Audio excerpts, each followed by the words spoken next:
Top Gun ran for 110 minutes. One film, released May 16, 1986, on a $15 million budget, it returned $357 million worldwide and fundamentally altered what a summer movie was allowed to be. Navy recruitment spiked 500% the week it opened. Aviator sunglasses disappeared from store shelves across America. Kenny Loggins became inescapable. Tony Scott, the director, built every frame around one central contradiction: a film about men performing invincibility while privately terrified of failure. The cast performed that contradiction on screen for 2 hours. Then, they spent the next 40 years living it. This is what happened to them. Tom Cruise was born on July 3, 1962, in Syracuse, New York. He was 23 when Top Gun filmed. He was not unknown. Risky business, The Outsiders. But he was not yet the apparatus he would become. Maverick changed that. The leather jacket, the aviators, the motorcycle, the smirk that communicated absolute certainty. It assembled into a persona so complete that when the sequel arrived 36 years later, it opened with the same imagery deliberately, as an act of mythology rather than nostalgia. What most people do not understand about Cruise in 1986 is how calculated the performance of recklessness actually is. Maverick is written as impulsive.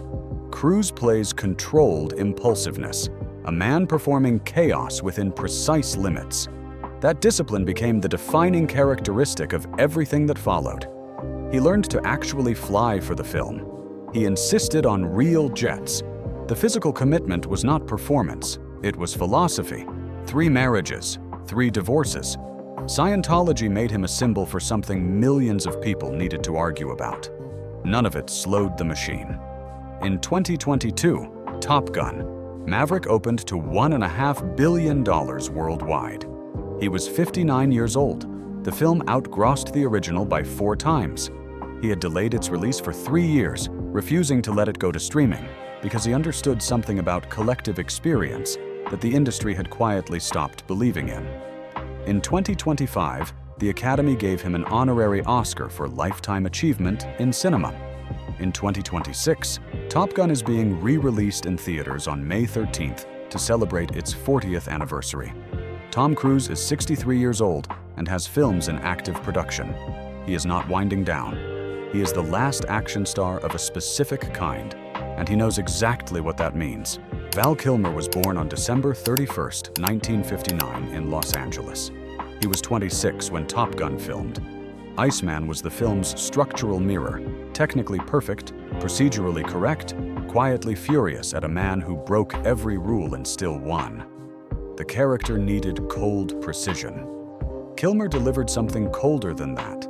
He delivered contempt that was almost respectful, which is the hardest emotion to calibrate. What followed was one of the most genuinely interesting careers in American film. Jim Morrison in The Doors, Doc Holliday in Tombstone, a performance that people still quote without remembering who delivered it. Batman in Batman Forever, Heat opposite Pacino and De Niro. Kilmer did not pick safe roles. He picked roles that scared him, which made casting directors nervous because the person they hired never quite arrived on set. Something more unpredictable did. In 2015, he was diagnosed with throat cancer. He denied it publicly for 2 years. By the time the truth emerged, the treatment had already taken most of his voice. A tracheotomy, a device held to his throat that converted vibration into something approximating speech. He communicated through that machine and through painting and through a one-man stage show about Mark Twain that he performed in the final years because silence had made him, paradoxically, more articulate. For Top Gun, Maverick, the filmmakers reconstructed his voice using artificial intelligence built from archival recordings. The scene between Maverick and Iceman, 2 men, older and quieter, a wordless acknowledgement between rivals who had spent 36 years being the same kind of correct about different things, was watched by audiences who knew exactly what it had cost to make possible. Kilmer knew they knew. Val Kilmer died on April 1, 2025. He was 65. Pneumonia, complicated by the throat cancer that had already taken so much. His son Jack and daughter Mercedes were with him. He spent his final years painting watercolors, writing poetry, and letting machines speak his lines. The man who lost his voice became, in the years without it, one of Hollywood's most deliberate presences. The Iceman's final scene required artificial intelligence to reconstruct what cancer had destroyed. He still said everything that needed to be said. Kelly McGillis was born on July 9, 1957, in Newport Beach, California. She was 28 when Top Gun premiered. Charlie was the civilian astrophysicist who refused to be impressed by the pilot everyone expected her to be impressed by. In 1986, that was an unusual architecture for a female lead inside a blockbuster built on testosterone and jet fuel. She held the film's center against considerable gravitational force. The Accused followed. Witness had already come before. Golden Globe nomination. A career that looked in 1987 like it would run forever. Then it didn't. McGillis has spoken about the period with more honesty than the industry expects. Substance abuse, a violent assault in her home, years of distance from a version of herself that Hollywood had decided was the only version worth employing. She came out as a lesbian in 2009 in an interview she gave because she was tired of other people managing her narrative for her. She said she had spent years feeling invisible in an industry whose interest in her was always tied to a specific kind of femininity she was not sure she had ever actually possessed. When Top Gun Maverick was made, she was not contacted. She found out she had been replaced through the internet, the same way everyone else did. She said she was fine with it. She said she was too old and too heavy for Hollywood's version of that story. There was no bitterness in how she said it. There was something more unsettling than bitterness. There was clarity. She teaches acting in North Carolina. She is 68 years old. She is one of the most recognizable faces of 1986 and has made a specific kind of peace with what that recognition costs and provides. Anthony Edwards was born on July 19, 1962, in Santa Barbara, California. He was 23 when Top Gun filmed. Goose was Maverick's radar intercept officer and the film's emotional engine. The Great Balls of Fire scene is entirely his. The audience laughed with him for 45 minutes, and then he was gone at the midpoint, which meant every laugh retroactively became weight. It is a specific kind of screenwriting cruelty, and Edwards performed both halves of it, the joy and the absence, with complete commitment. He did not follow the trajectory the role implied. He could have become an action star. He became Dr. Mark Green instead. ER ran from 1994 to 2009. Edwards appeared from the pilot through 2002 when his character died of a brain tumor in one of the most watched dramatic moments in television that decade.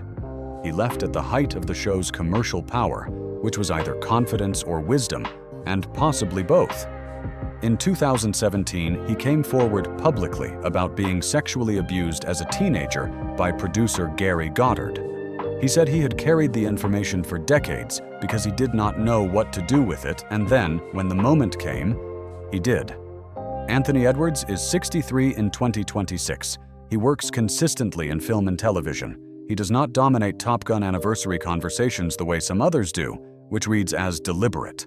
The man who played the character everyone mourned became very good at appearing, and then quietly stepping back. Goose, it seems, taught him something lasting about exits. Meg Ryan was born on November 19, 1961, in Fairfield, Connecticut. She was 24 when Top Gun filmed. Carol Bradshaw, Goose's wife, their son's mother, the woman who had to receive the worst information, was a supporting role. Functional. Maybe 12 minutes of screen time, most of it reactive. Ryan was on camera while things happened to people she loved. What followed made the Top Gun credit a footnote in her own biography. When Harry Met Sally, Sleepless in Seattle, You've Got Mail. For 10 consecutive years, Meg Ryan defined a genre so completely that the genre was simply called hers. America's Sweetheart was a cage with excellent lighting, and the industry spent the better part of a decade building it around her. The end came the way those ends usually come. A marriage to Dennis Quaid dissolved publicly. An affair with Russell Crowe became a tabloid event. Hollywood quietly decided she had committed some category of wrong, and adjusted the kinds of roles it offered. She stepped back. She adopted a daughter from China named Daisy. She directed. She appeared less and less and seemed at a distance, to find the distance clarifying.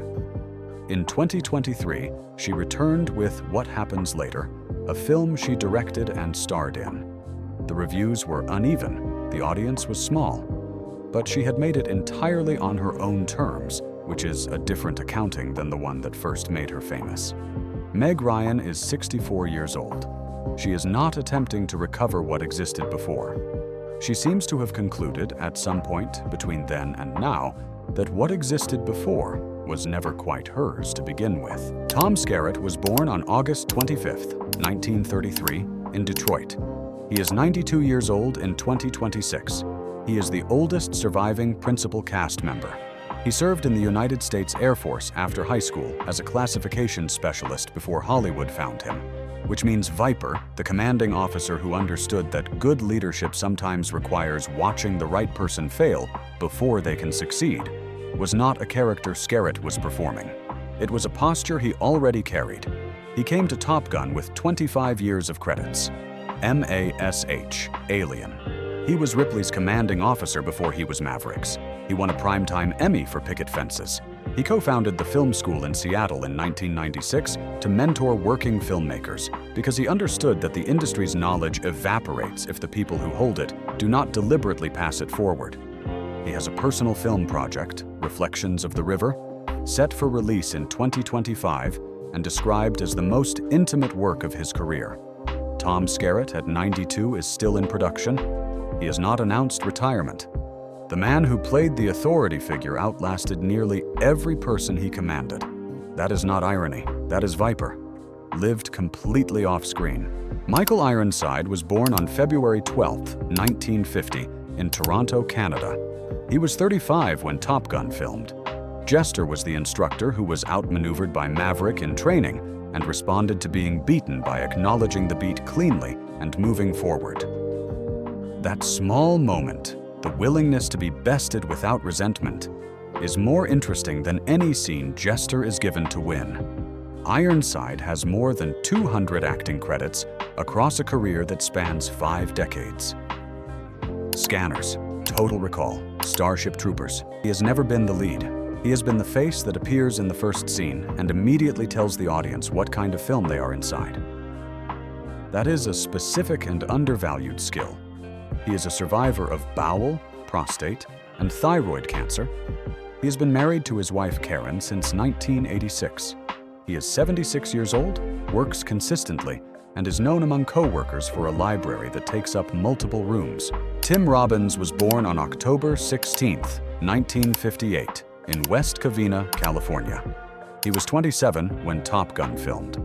Merlin was Maverick's replacement radar intercept officer after Goose's death, the man assigned to climb into a jet with a pilot the entire program had agreed was psychologically unreliable.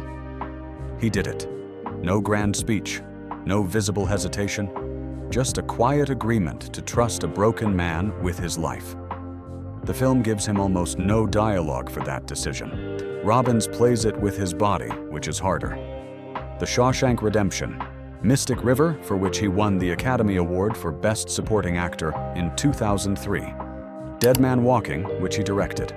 Bull Durham, The Player. Silo on Apple TV+. He has been one of the most consistently decorated actors of his generation and remains politically outspoken in ways that have periodically complicated his relationship with certain audiences, which does not appear to concern him. He married actress Mare Winningham in 2022. He remains active in theater and film at 67. Merlin, the quiet man who agreed to fly with the broken pilot, carried the most substantial career in the jet and took the longest to be properly credited for it. Rick Rossovich was born on August 23, 1957, in Palo Alto, California. He was 28 when Top Gun filmed.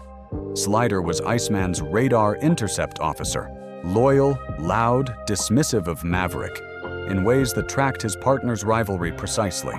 He was physically present in the film's most iconic sequences, including the beach volleyball scene, without ever becoming iconic himself. He appeared briefly in ER in its early seasons. He did Terminator before Top Gun. The career that Top Gun implied never materialized. By the early 2000s, he had stepped away from full-time acting entirely, relocating to Sweden with his wife Eva. In an interview he later gave, he said this, "My career was 25 years. I've had a really great marriage and kids. I've saved my money and invested." That is not a man in retreat. That is a man who finished on his own terms. He is 68 years old.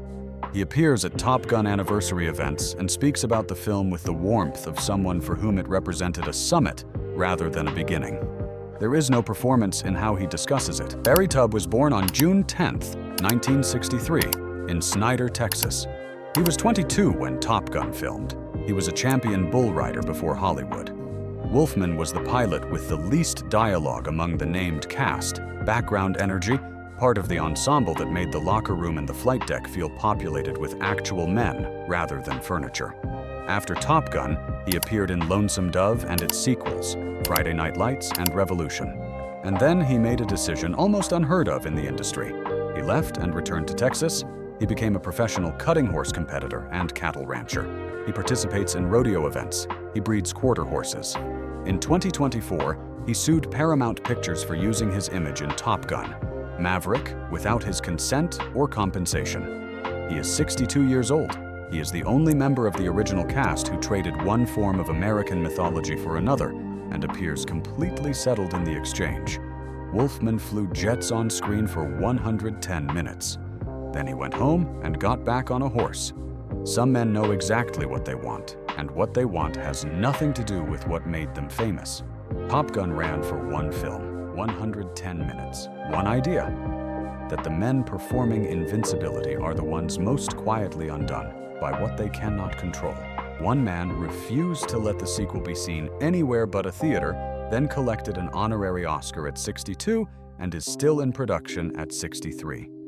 One man lost his voice to cancer, let machines reconstruct it for one final scene, and died 1 year ago. One woman was written out of the sequel she had earned and described it plainly without flinching.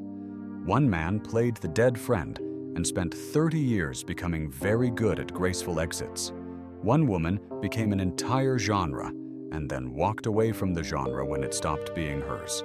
One man at 92 is still making personal films and has not announced retirement. One man survived 3 cancers, keeps a library that fills multiple rooms, and has never stopped working. One man won the Academy Award and has been underestimated in every decade since. One man relocated to Sweden, called it a good life, and meant it. One man went back to Texas, got on a horse, and sued Paramount for good measure. The film said the brave don't live forever, but the legend never dies. 40 years later, some of them proved both halves of that true.